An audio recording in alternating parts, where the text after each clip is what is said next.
আমি তো বুঝতে পারছি না যেভাবে নির্বাচন কমিশনার বাইরে থেকে অবাঙালি অফিসারদের নিয়ে এসে দেবাঙের নাম করে যে অশান্তি পাকানোর চেষ্টা করছে, শান্ত বাংলাকে অশান্ত করার চেষ্টা করছে। আমরা দেখছি আমাদের এখানে 3টে বুথ, একটা 70, একটা 71, একটা 72। 71-72 নম্বরে বুথে যান, গিয়ে দেখবেন একটাও ভোটার নেই, ফাঁকা। খুব পিসফুলভাবে ভোট হচ্ছে, কারণ বুথটাকে ভাগ করা হয়েছে। 70 নম্বর বুথটা যেখানে অমুসলিম প্রভাবিত, সেই 70 নম্বর বুথে 1240-এর অধিক ভোটার। সেই বুথটাতে একটা ক্যাম্প করে কমপক্ষে 3.5-4 ঘন্টা করে একটা ভোটার লাইনে দাঁড়িয়ে আছে। জানি না সারা রাতে শেষ হবে কি না। এটাও যদি বলা যায় শান্তিপূর্ণ ভোট নির্বাচন কমিশনার করছে, এটা আমি নিজের দেখা চোখে আমি কখনো স্বীকার করতে পারি না।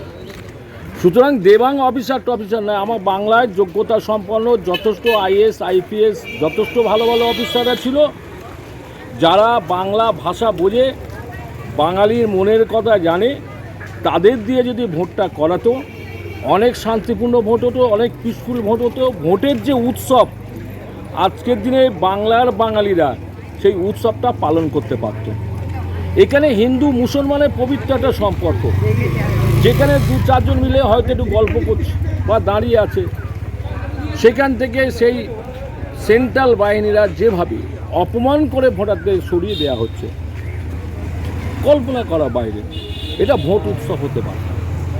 এটা ভোটের নাম করে ভারতবর্ষের নির্বাচন কমিশনার নরেন্দ্র মোদীর পকেটের কড়ি হিসাবে, অমিত শাহর পকেটের কড়ি হিসাবে ব্যবহৃত হয়ে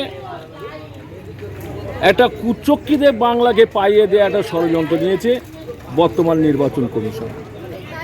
আমি এখনো পর্যন্ত যে সকল ভোটাররা ভোটের লাইনে দাঁড়িয়ে আছে বা ভোট দিতে আসবেন, তাদের অনুগ্রহ করে হাত জোর করে বলছি, ভোট যাবে আসবে, কিন্তু আমাদের মধ্যে যে পবিত্র সম্পর্ক, সেই পবিত্র সম্পর্ক যদি একবার ভেঙে যায়, কোনোদিন সেই পবিত্র সম্পর্ক জোড়া লাগবে না।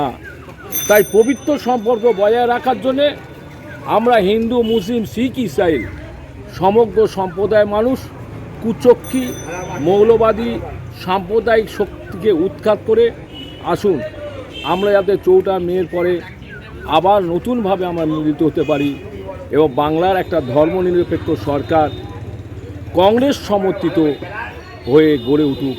আপনার নাম আর পরিচয় ব্যক্ত করছি। আমার নাম আব্দুর রহমান মোল্লা, আমি প্রদেশ কংগ্রেস কমিটির সম্পাদক। ঠিক আছে।